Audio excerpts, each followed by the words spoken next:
Strip everything down to image, word, idea. Without narrative, it means nothing. This is MJ. I'm an author, I'm an artist, and I'm an analyzer. Find all my work at mjmunoz.com. Welcome to my fully operational Star Wars analysis. This time I'm talking about Chapter 5 of the Book of Boba Fett, which is called Return of the Mandalorian. And somehow, well, I'll be honest, I was doing other things. Well, mostly I was getting ready in the morning when I was watching this, so I missed the title card that said it was the Return of the Mandalorian, so I kept expecting him to return to Tatooine, and then when he got there I thought, oh, now it'll pick up with Boba Fett, and it never did, so that was kind of interesting. Anyway, the director this time out was Bryce Dallas Howard, who I think this is her third episode directing on Mandalorian / Book of Boba Fett. She did one in, I think she only did one in season 1. That was the Seven Samurai one, I'm going to call it, and then she did the fish market after Fish Lady. After Frog Lady got reunited when Din met Satine. No, not Satine. She's dead. When he met Satine's sister. What's her name? Oh, Bo-Katan. There we go.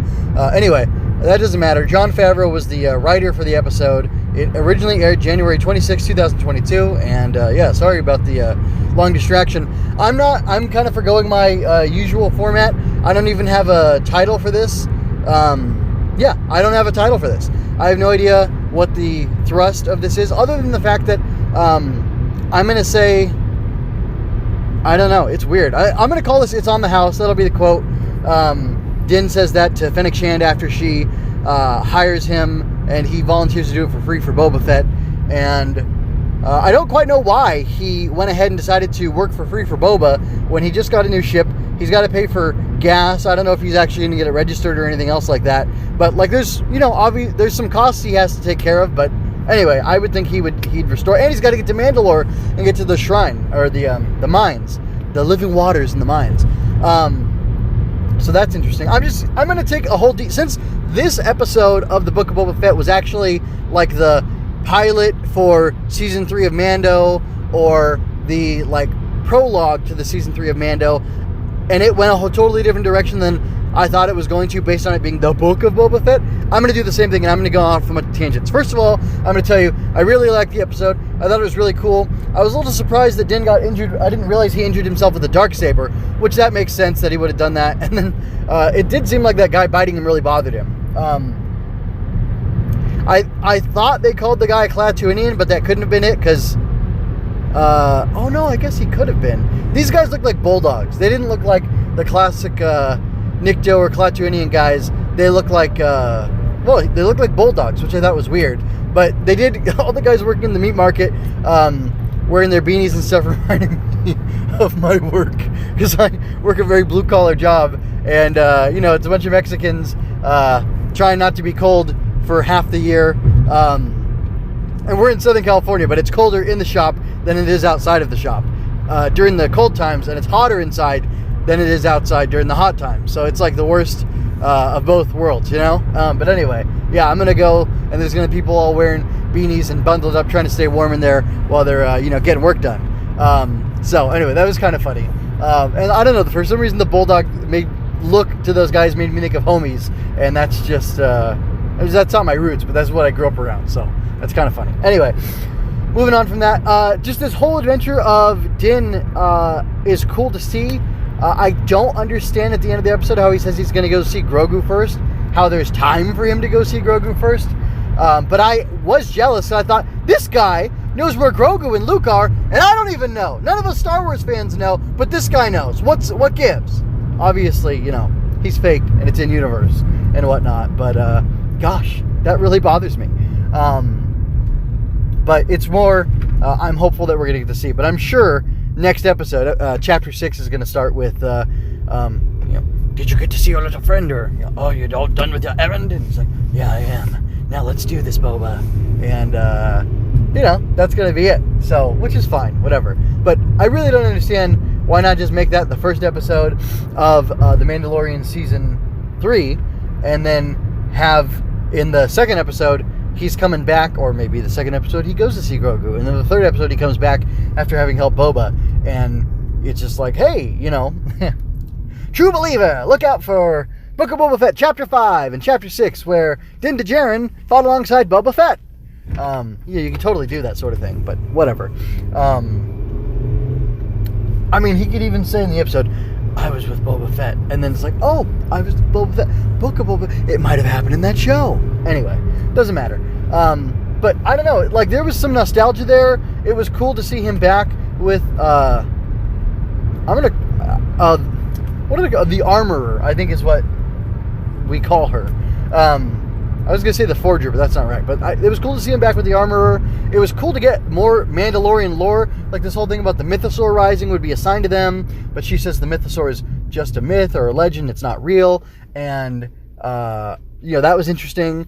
But what I also found interesting was that this huge dude, who I'm pretty sure in Mando Season 1 was voiced by Jon Favreau, the gigantic guy that he fought in this episode over the Darksaber, was a Vizsla, which made sense. So Tar Vizsla was the Jedi Mandalorian who made the Darksaber, and Pre Vizsla was the Death Watch guy on Concord, on the moon of Concord, and this guy's, I guess, his kid or one of his kids or a cousin or something. I don't know how many Vizslas there were.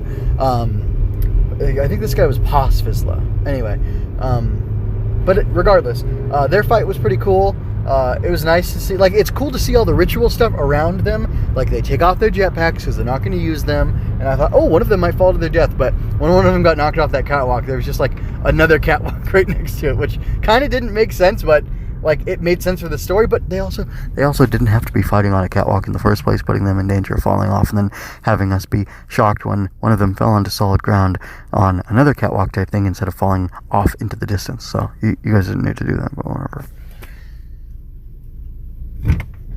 But learning about the lore, here's the really funny thing. I don't know how much of you, well, I study the Bible every day.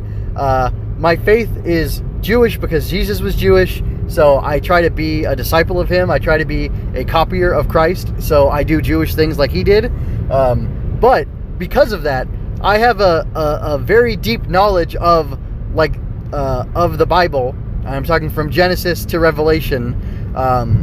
And all the stuff with the Mandalorians about how they'll rise, and if the blade is passed without honor, that it will lead to destruction. All the thing about how the people have been scattered to the four winds, and how there's basically a king who's going to come back and return and bring them back. Like, that is so Jewish. That is so Jewish. It's so biblical. It's crazy. The Night of the Thousand Tears. How can he atone for his sin of showing his face? Only by going to the living waters under the mines, or in the mines of Mandalore. Like, that is crazy. So there's this whole concept of living water. You've heard it in Christianity, but it comes from Judaism as well, originally. And there's a whole thing where, like, if you have water sitting and it is stagnant, or it's in a jar or something, and like an unclean animal falls into it, it will become unclean. But you can, but let's say, so to put it simply, let's say a lizard, which is an unclean animal, dies, and it ends up in your water jar for some reason. You cannot drink that water, and you cannot use that water jar because it would have been clay at the time. The only way to get rid of the uncleanness from that jar would have been to break it, because then it's no longer a vessel. See how that works? You shatter the clay vessel, it's no longer a vessel, and it is no longer going to retain or hold on to that type of uncleanness. So that's how you deal with that. Now, what about this living water thing? And I'm not going to go into a whole religious thing for too long, but I've basically given you the background, and now I'm going to tell you that according to the Bible, if there was a spring of water, a wellspring, you know that this is a source of water, it continuously flows out of wherever. If there were a dead lizard in there, the dead lizard would not make that water unclean, because the living water, the power of that fresh, bubbling spring water coming out continuously, is so great that it overpowers the impurity of the dead animal. Which, if you, and which is why, I believe that, or anyway, so then if you go to the Gospels, where Jesus is touched by the woman who's unclean, or he touches a leper or whatever, a leper was, a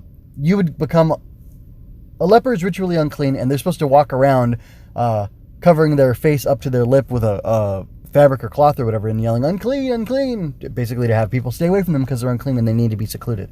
Why? There's complicated reasons around that. It's not actually a physical disease. It was a spiritual ailment that came upon people. I won't talk about that right now, but people didn't want to touch them because they would become unclean with their uncleanness, and then if they wanted to go to the temple or anything like that, they would have to immerse themselves in living water. They would baptize themselves. It's called a mikvah in Hebrew. They would toivel, and they would become clean from that, but you would toivel, or you'd immerse yourself in water completely, and then you have to wait till nightfall because the day begins at night, because that's the way it's laid out in the book of Genesis. There was evening, then there was morning, the first day, etc., etc. Anyway, you would become clean after that, and then you could then go again to the temple, like if you touched a leper. But but the people were cautious around touching lepers or unclean people or unclean things because they would be obstructed from going to the temple. And there might have been laws like, hey, we don't want you coming into the synagogue where there's a Torah scroll and things like that as well. There may have been. There's different rules for Torah scrolls.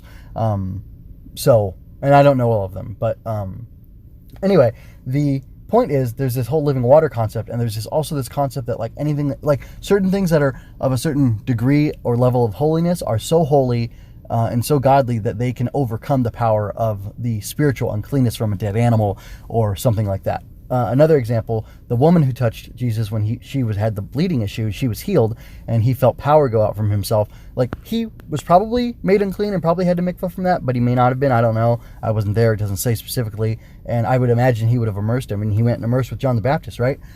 It was a common practice, so you'd think he would have done that. But anyway, he made her clean instead of her making him unclean, is the idea. Because he did make her clean. Then there's another example. You're like, when there was the temple and the tabernacle, which please God, we'll see come back speedily in our days. There was an issue where anything that touched the fire, there was, I don't know if it was just the altar or if it was like the fire pans that touched the altar. Basically, the altar, which had wood burning on it and animal fat and animal meat as well, and there were grain offerings and whatever, various different things that you could bring on the altar. Basically, once the fire was on the altar, going from the time they were in the wilderness, which was before they went into the land of Israel, while they were sojourning in the desert, the altar had a certain level of holiness to it, and anything that touched the altar. So they used like specific utensils for moving the ashes from the altar, putting the meat onto the altar, moving things around, whatever. Those utensils all became holy and set apart. And, like God says to Moses, like from the Ten Commandments or from the Bible itself, to remove the shoes off your feet or the sandals off your feet because the place you're standing is holy ground. There's something special to it, and there's something to it. I can't really define it. It's kind of vague, and there's, that's a theological discussion. But the point is that there is such a thing as like a spiritual uncleanness and cleanness and a holiness, a set apartness.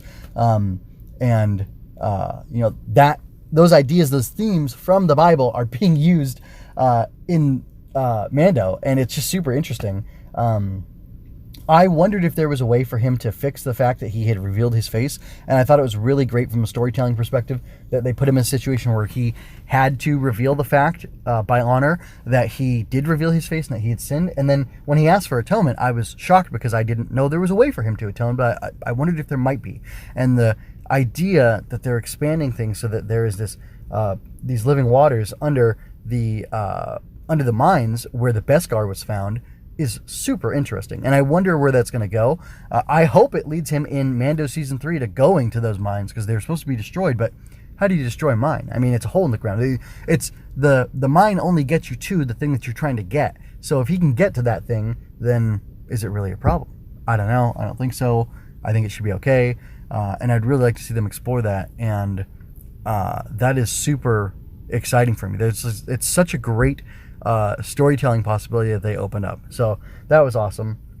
So excuse my diversion into theological matters, but it's pulling out of the Bible so much, I just had to go there and share some of that knowledge with you. And I doubt any other Star Wars analysis out there is going to be bringing you this kind of stuff without being weird. I think I was pretty good about it. So anyway, that was really great.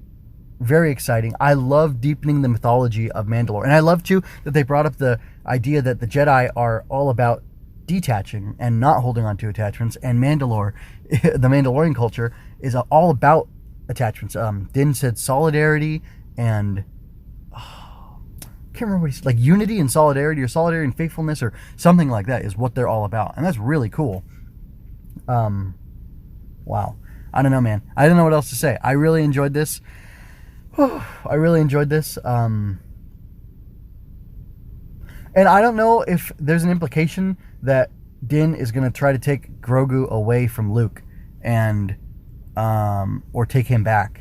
I don't know if that's the implication or what. I mean, it could happen. That would definitely save Grogu from the death trap of being one of Luke's disciples or students when, you know, everything happens with Ben. So that could be interesting. I do find it interesting that there's the I just find it interesting that there's like the challenge and the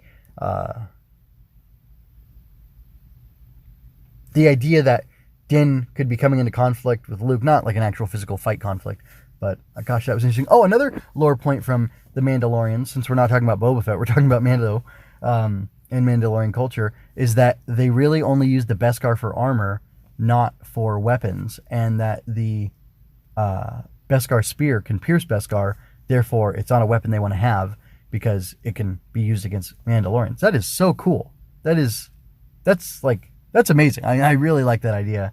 I really think that's dope. Oh, another thing, whoever this Vizsla guy was, when he was fighting, pause. It is pause. But pause means peace in Spanish. That's funny because that guy is bellicose as all get out. Anyway, he had like Dirge from the Genndy Tartakovsky Clone Wars season 1.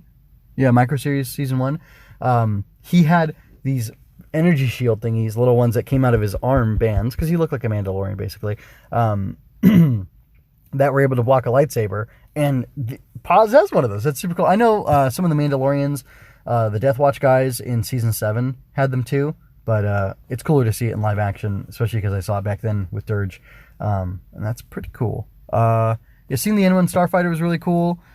Peli, going to see Peli was fun. I like that lady. She's a fun character. The whole dating a Jawa thing was really weird, though. I gotta say, that was very strange. So, anyway, I really liked this. It was really interesting. It wasn't a Book of Boba Fett story, though, and I didn't like that. For that reason, it bothered me, and it just seemed, I don't know, it almost seemed like a cheat. Like, it's not really a Book of Boba Fett story or episode. It's something else, and I don't know if that's acceptable. I don't know what you think about that. Do you think that's acceptable or not? I don't know. Maybe you'll tell me. Maybe you won't. Yeah, so I thought the story was very good. It's setting up Din on a quest for redemption. That's cool. And, you know, we got to see the tail end of one of his hunts, and then he finds the covert that he was looking for and all this. I mean, so it was very well put together. And then him building his ship, it felt very ritualistic. It felt like a rebirth type of thing. It felt very reverent. It also felt nostalgic. Like, I got vibes from like Anakin. Well, I got episode 1 vibes because the racing through the desert of Tatooine, the way you flip those switches and click on the the ship is, oh wow, it feels so cool. Like, I close my eyes right now, I could just see it happening, and I can feel it. I can see the little hand doing it, and then I see the big gloved hand doing it, and I don't know, it's just fun. So the nostalgia of that's fun. But I'm trying to think, what exactly is like the hook? What made this really cool and resonant? We were getting back to Din. He had to deal with the airport security type stuff, and he had to leave all his weapons behind, and he didn't have a ship of his own, and we saw that, so he was kind of like down on his luck. We saw that he is lacking what he needs to be Mandalore. He cannot be Mandalore until he redeems himself, and he can't lead the Mandalorians back to their former glory, and back to their homeland, back to their planet. Anyway, there's that. Like, he needs the redemption. He needed the ship. He took a step towards the redemption by getting himself a ship so that he's more accessible and more capable of doing things. I really like that they showed him doing the hard work with Peli to get the ship back together. I think that's really important, and it's very meaningful. Din is a character who we've seen suffer and struggle and really have to fight for everything he's got, and I think there's something cathartic about that, or something that we enjoy about that, because we get to see him overcome. We get to see him struggle with the thing and then get it. So it's really enjoyable. And I recently learned this thing about about writing, about these universal fantasy things that I'm trying to incorporate and trying to see in everything that I'm doing. So like, he wants to get back to his son. He wants to be united with his people, and he wants to be redeemed to his people. And in order to do that, he needs the ship that he has to work for. And when he gets the ship, it's like the most awesome ship ever. It's super fast. It allows him to evade registration. The sense of freedom that you get as he takes it off and flies as fast as he wants to and is like twirling around and stuff, it's super cool, and it calls to that desire within us, I think, to be free, and it's part of what makes flight so special. It's why Superman is amazing. It's why I got emotional reading a book description about a girl who can't walk but can fly because she built herself a Iron Man suit, essentially. So, I don't know. Really good stuff. Man, the possibility of seeing Grogu is really interesting, but I'm more interested in seeing how this gets back to being just the Book of Boba Fett with the next 2 episodes, I guess I could say. Because this is 5, so yeah, 6, 7. It should be 2 episodes left. So I'm really curious to see where it goes. I really enjoyed it. It was a lot of fun. I already went over all the reasons why. I'm wondering what you think of it. And what did I say? Oh, it's on the house. Yeah, it's on the house. This is just free advertising for the next season of Mandalorian, I think, to an extent. So that's kind of funny. Anyway, that's it. I am going ahead and get out of here. I thank you for your time and attention. I insist that you go over to mjmunoz.com and you look at the author, artist, and analyzer menus at the top, where you can find all my writing, all my artwork, and all the analyses that I've done, including the rest of the fully operational Star Wars analysis and all the other stuff I've done. So anyway, with that, I am MJ. I leave you with peace and blessings, and yeah, that's it. I'm signing out.